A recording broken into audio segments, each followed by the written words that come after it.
Olá a todos, sejam muito bem-vindos aí ao nosso módulo 5, né, do nosso curso aí de aspectos técnicos do georreferenciamento e aerofotogrametria. Né, vamos dar sequência aqui. Então, falando aqui um pouco dos equipamentos utilizados, tá? Então, assim, são utilizados equipamentos topográficos, né, eles são definidos também por normas, tem que ter um padrão de equipamentos, né, que tenha determinadas características, tá?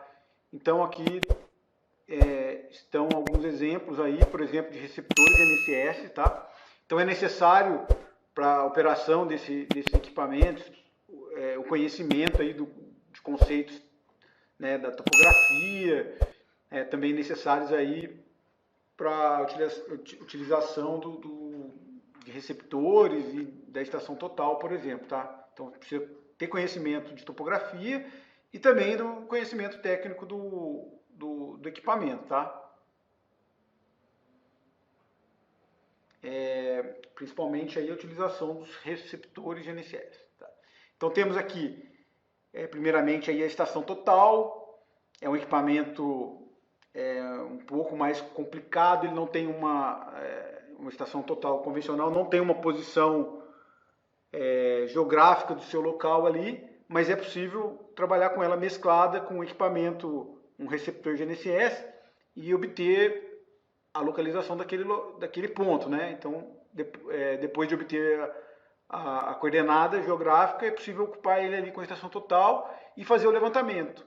Né? Por exemplo, ela é uma boa opção para levantamentos dentro de matas, por exemplo, onde o sinal para o receptor GNSS ele é difícil, né? Então, num lugar fechado, de mata fechada, o receptor GNSS não vai funcionar.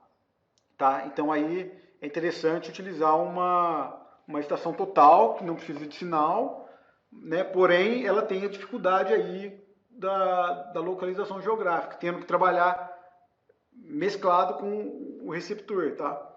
Então, teoricamente, você teria que fazer um ponto fora da mata, né? Um ponto conhecido ali, instalou a estação, a partir daí vai montando as vantes, né? Deve ser montadas as vantes subsequentes, e aí, sendo assim possível, adentrar dentro de matas fechadas, tá? Também tem possibilidade de uma antena, às vezes alta, aí, de 5 metros, tá? Então, onde você pode colocar o receptor GNSS, que pode, de repente, num tipo de vegetação, aí, ficar acima da altura da copa das árvores, né? Funcionando também dessa forma. Então, é uma opção para cada caso, né? Temos aí o receptor GNSS RTK, né? Então, o GNSS processado, a correção é feita somente pós-processada, né? Então, dentro do escritório, após baixar os arquivos e fazer o processamento. Já o receptor GNSS, ele te dá essa correção, esse processamento em tempo real, tá? Então, teoricamente, o tempo de ocupação fica em torno de 3 minutos, enquanto o RTK é instantâneo, tá? Então, isso agiliza muito o rendimento do trabalho. Porém, o receptor de NSS ele é muito mais caro, manutenção é mais cara, tudo é mais caro, tá? Temos aí também um receptor de NSS, mas ele é um receptor de navegação. Ele não é um receptor topográfico. Ele é muito interessante para utilizar como uma forma de orientação para chegar em um determinado local, colocar algum caminho ali que será seguido, mas não pode ser utilizado como equipamento topográfico, tá? Até fazendo uma breve relação aí entre os dois equipamentos, o receptor de NSS topográfico, né, versus o receptor de navegação, tá? Então, assim, o sinal GPS, ele sempre existe um erro dele, já é sabido que ele existe um erro, né? Ele pode variar de 50 centímetros, 1,5 metro, né? Então, o sinal, todos recebem o mesmo sinal, tá? Então, assim, desde um celular, mas um GPS lá de carro, né, de veículo, ele também recebe. Então, talvez vocês já devem ter passado por situações aí que de repente você está numa rua, né, numa avenida e o sinal GPS do carro lá está te dando que você está numa avenida do lado. Acontece, tá? Então, o software do navegador veicular, ele faz a correção ali, pegando o seu ponto, jogando para a rua mais próxima, né? Então, também considerando o sentido que você está caminhando, ele consegue definir a sua precisão ali em função disso, tá? Mas é visível que existe um erro, tá? E isso, no receptor de navegação, não é possível fazer a correção, enquanto nos receptores topográficos, seja correção no pós-processamento, seja correção em tempo real ali por sinal de rádio, a correção é feita, tá? E ela é feita em função da base que foi feito o transporte de coordenada, que por sua vez foi feita a correção em função do SGB, né? Como a gente falou também lá anteriormente. Então, assim, o principal problema é por não ter a armazenagem de dados, sem isso não é possível realizar a correção, tá? E, assim, lembrando que outros equipamentos, né, também utilizam esse mesmo sinal, né? Por exemplo, é o mesmo sinal que tem lá no RPA ou no celular, tá? RPA são os Remote Pilot Aircraft, né, que são as aeronaves pilotadas remotamente, tá? Vamos falar aqui um pouco sobre elas. Então temos aqui as aeronaves não tripuladas, temos as asas fixas, né? Alguns modelos aí utilizadas, né? E temos também os multirotores, né, que são conhecidos aí como os drones, né? Tradução aí de zangão, porque o som lembra aí um enxame de abelhas, tá?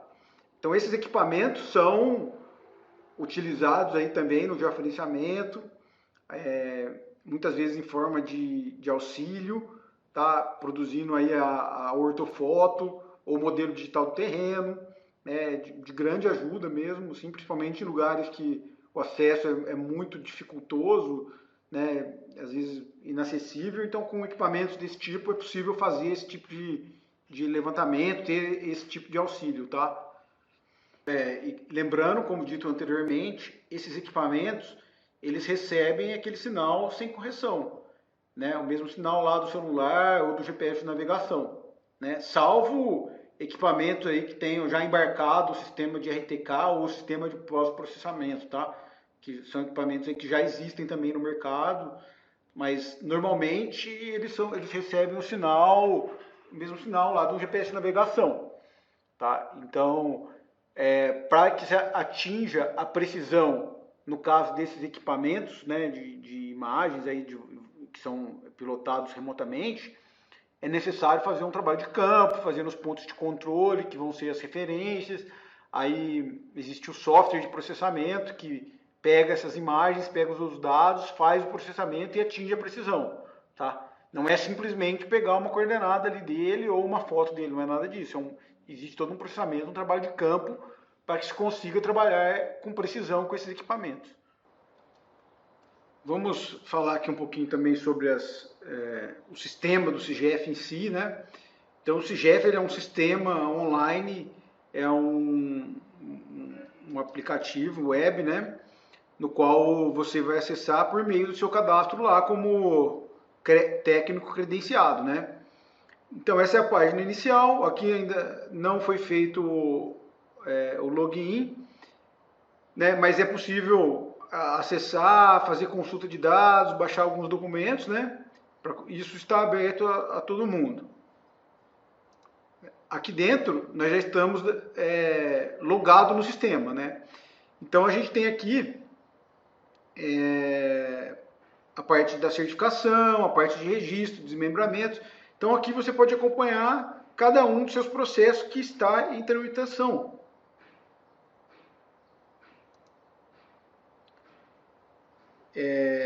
No pedido de requerimento, a gente também entra aqui, informa o número da RT, conselho profissional, de qual estado que é, e pega o arquivo da planilha, né, que foi previamente lá elaborada. Né, selecionando, é enviado isso daí para o CIGEF. O sistema leva um tempo para validar, é um tempo relativamente rápido, de alguns minutos, vamos falar aí de 5 a 10 minutos, e após isso ele te retorna o resultado. Se não existir nenhum erro, ele retorna informando que não teve nenhum erro e pede para você solicitar realmente a certificação. Né? Então, observe que é possível ver o imóvel gerado pela planilha, que é o imóvelzinho em laranjinha, e também é possível ver qualquer imóvel também certificado anteriormente, né? Porém, unicamente na terceira norma. Tá? Então, existem outras formas de você pesquisar imóveis que foram certificados também na primeira e segunda normas. Né? Temos bastante imóveis que foram nessas normas anteriores, estão registrados em matrículas, né? Então é importante fazer esse levantamento, essa consulta. Tá? Então, nesse sistema do CIGEF, só aparecem imóveis do CIGEF. Tá? Então, não havendo nenhum conflito, é possível você solicitar a certificação. Se houver conflito de sobreposição, ele acusa um erro e você não consegue seguir. Né?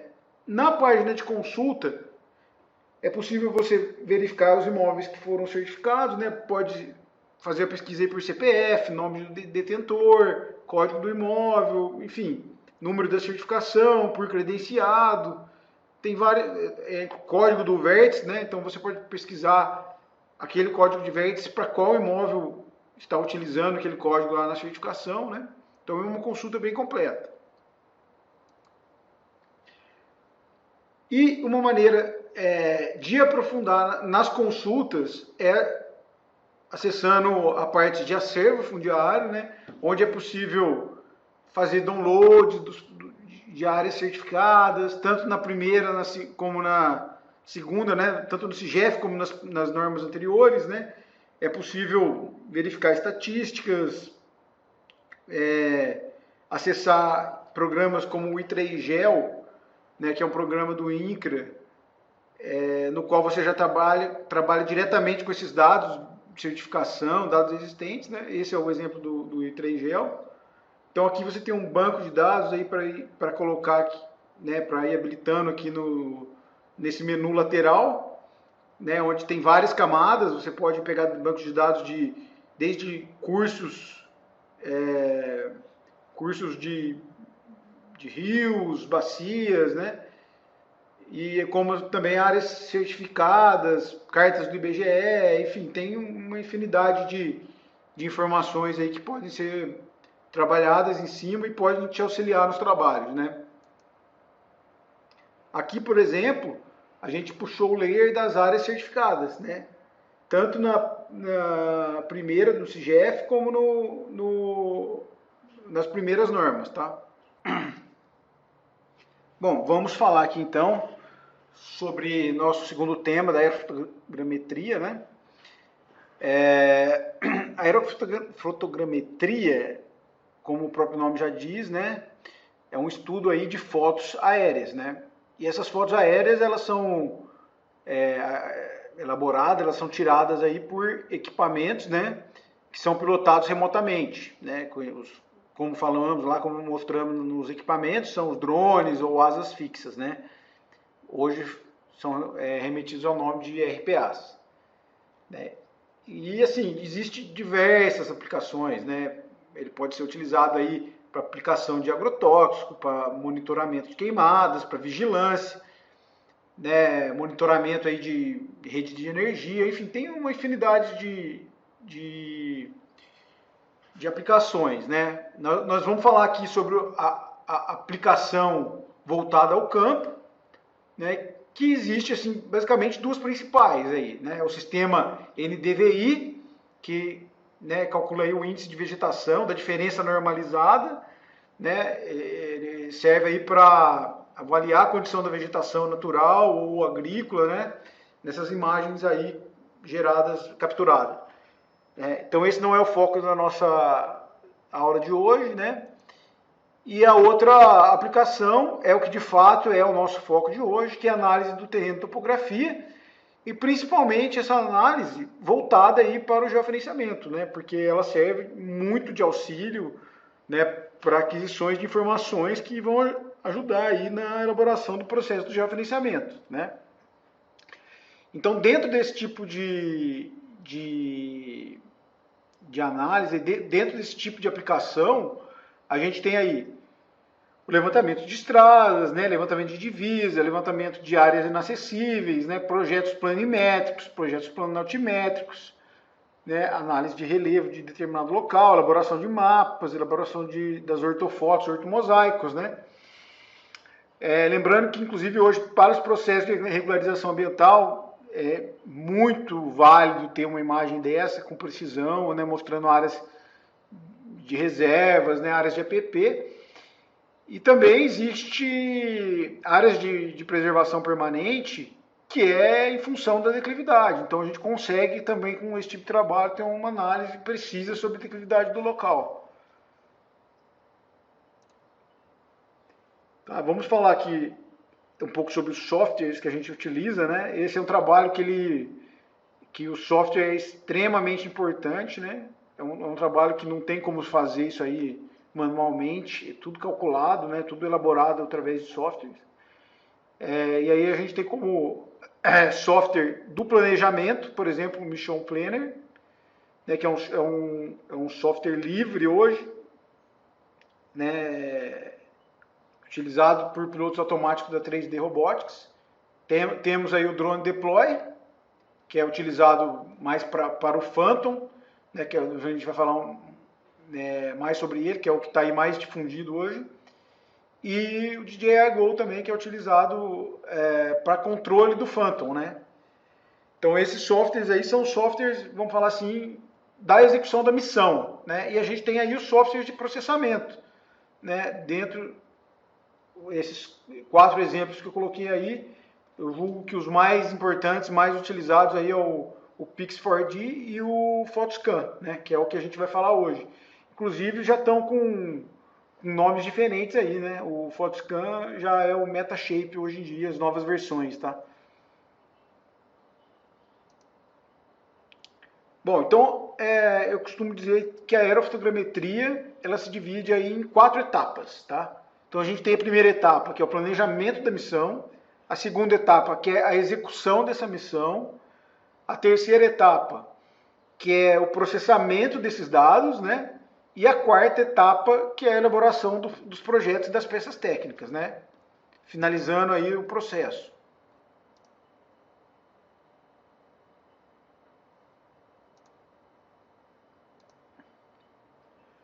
Então, aqui para ter uma referência, eu gosto de utilizar inicialmente, assim, bastante, é muito útil aí o Google Earth, né? Então, a gente tem aqui em verde o nosso local de interesse para fazer o projeto, né? Então, o que acontece?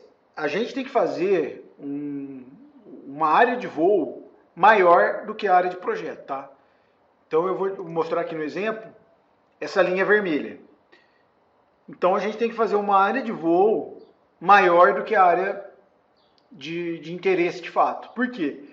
A qualidade nas bordas ela é inferior, né? Então, a ideia é que você faça um voo maior para que, né, você tenha lá no centro a área de interesse com a qualidade melhor. Tá? E até por que ocorre isso? Porque os cálculos das imagens, das 3 dimensões aí, ela é em função das sobreposições, né? Fotos do mesmo lugar tirado de ângulos diferentes. Nas bordas, você não tem tantas sobreposições de imagem, né? Então, a qualidade fica inferior. Tá? Então, é importante atentar a essa questão. O trabalho do ortomosaico não é uma simples foto, é um conjunto de fotos com sobreposições calculadas, com metodologias de campo, que a gente vai falar um pouco à frente aí. Então, assim, existe todo um contexto aí para conseguir chegar naquele resultado, tá? Então, além dessa área do plano de voo, é muito importante esses pontos que apareceram aí na imagem, né? Esses pontos é o que a gente chama aí de pontos de controle. São pontos que a gente faz o levantamento lá em campo, obtendo a coordenada precisa, né? A coordenada georreferenciada, né? Lembrando que nada a ver com a certificação, né? É georreferenciada. a mesma metodologia de obter aquela coordenada precisa, né? Georeferenciando ao SGB. Então, a gente tem esses pontos aí georeferenciados, com precisão, né? A gente manda uma equipe em campo que vai fazer esse trabalho, tanto da implantação de um marcador ali que é possível ver nas imagens, como coletar essa coordenada precisa, né? Porque qual que é a intenção disso? É que no processamento a gente consiga identificar esse ponto preciso, né? Sendo possível, assim, utilizar isso aí como uma referência nos cálculos, né? E também até uma referência para avaliar qual a precisão que a gente conseguiu adquirir no projeto. E lembrando também que outra vantagem aí da utilização do Google Earth nesse momento é que, além dele ser um software gratuito, ele é muito bom, né? Você trabalhar aí com imagens, fácil de identificar as áreas de interesse, né? E o formato de arquivo gerado, que é o formato de arquivo KML ou KMZ, é um formato facilmente intercambiável, né?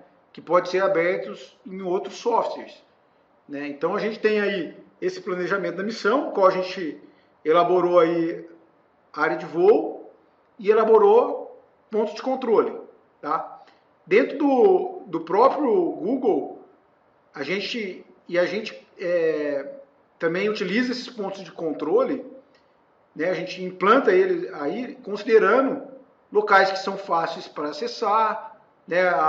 Uma maneira de ter uma cobertura bem homogênea da área de interesse, né? Então, tudo isso vai resultar em maior precisão do projeto, né? Então, trabalhando aqui no Google, por exemplo, esses pontos de controle, a gente pode colocá-los em celular, por exemplo. Então, a equipe de campo consegue chegar nesse local e fazer as marcações devidas, tá?